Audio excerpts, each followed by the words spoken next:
Assalamualaikum warahmatullahi wabarakatuh. Perkenalkan nama saya Mahrusa Karna ini dengan NPM 21082600234. Saya di sini akan mempresentasikan menurut saya mengenai bahasan fisiologi tulang untuk blok Neuroscience and Locomotor System.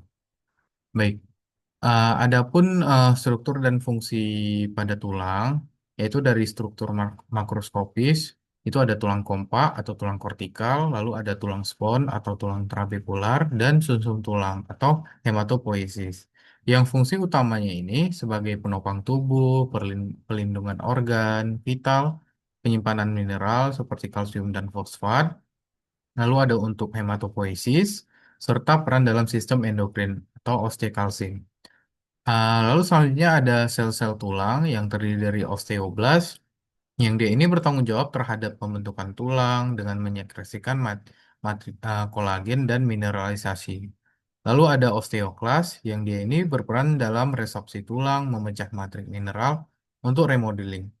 Lalu ada osteosit, yaitu sel dewasa yang terperangkat dalam matriks, yang berfungsi sebagai sensor mekanik dan mengatur homeostasis pada tulang.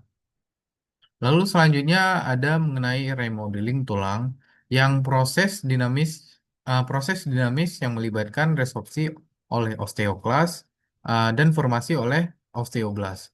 Yang proses ini penting dalam mempertahankan kekuatan dan integritas tulang serta untuk keseimbangan mineral dalam tubuh. Lalu selanjutnya ada bahasan mengenai regulasi hormon dan mineral pada tulang. Itu ada hormon yang pertama mengenai PTH atau paratiroid hormon, yang dia ini meningkatkan resorpsi untuk menaikkan kalsium serum. Lalu ada kalsitonin, yaitu yang berfungsi sebagai menghambat resorpsi dan menurunkan kalsium serum. Lalu selanjutnya ada vitamin D, mendukung penyerapan kalsium dan mineralisasi tulang. Ada hormon estrogen atau testosteron sebagai promotif terhadap formasi dan penghambat pada resorpsi tulang. Lalu selanjutnya ada mengenai komposisi kimiawi pada tulang, yaitu ada metrik organik utama berupa kolagen tipe 1. Lalu selanjutnya ada mineral anorganik seperti hidroksiapatit, yang dia ini memberikan kekuatan mekanis dan rigiditas pada tulang. Lalu selanjutnya ada pertumbuhan dan perkembangan pada tulang yang yang ada osteogenesis intramembranosa. Dia ini sebagai pembentukan langsung dari mesenkim, misalnya pada tulang tengkorak.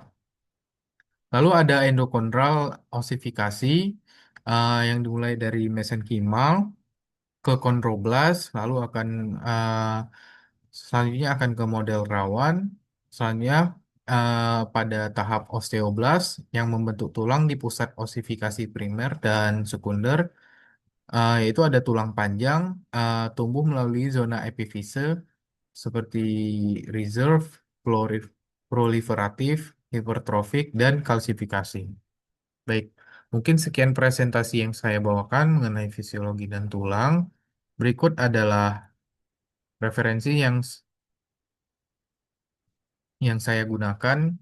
Itu ada dari Kim JH, Kim N mengenai bone cell communication factor provide a new therapeutic strategy for osteoporosis. Lalu ada Sims NA dan Martin TJ mengenai osteoclast provide coupling signal to osteoblast lineage cell through multiple mechanism.